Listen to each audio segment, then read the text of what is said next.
keeping them honest every night. AC 360.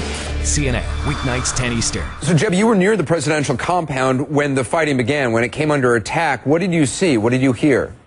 Right. As I drove through the area in a cab, actually, shooting an RPG fire across the road that I was traveling down.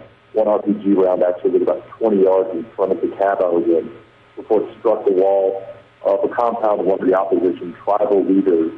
And as it was happening, people in surrounding restaurants sort of bolted out and dove for cover. And some of them are actually armed and started shooting in random directions in sort of a desperate confusion. The president was already using his special forces in the city. I mean, has he used all the power that he has, or is there more that he might bring to bear? There's one thing he hasn't used inside the city, and that's airstrikes. And in this instance, the biggest fear that we have, the biggest concern, is that he may be tempted to use his airstrikes against the tribes inside of the city now that he's been personally attacked himself. So, I mean, at this point, is this now a full-on civil war?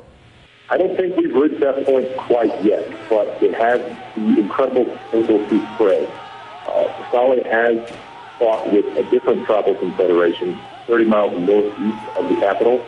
And in that fighting, this tribe took over a Republican guard base, shot down one helicopter, and forced two other helicopters to land before they captured them.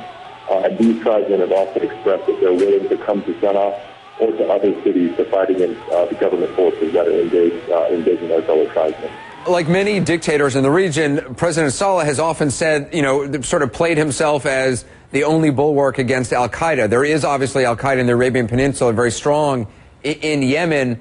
The government is already reporting that some areas of the country have been taken over by al-Qaeda. Is that true? Is that accurate? Unfortunately, it is accurate, but al-Qaeda was only able to move into these areas of the country after Saleh removed his military from the areas. And these are the elite counterterrorism units that have been trained by the Americans and the British, and who've been engaging these al-Qaeda militants for months now, and they've had them on the run. And for some reason, he's ordered his troops to leave these areas where there's a significant risk of al-Qaeda in the area. And where do you see this going, Jeb? I don't think the violence is going to stop anytime soon, and I do expect that he's going to use his last option that he hasn't used in the city, airstrikes against the tribes, in an effort to push them out. The violence definitely doesn't show any sign that it's going to let up anytime soon. Jeb, I appreciate you talking to us. Stay safe.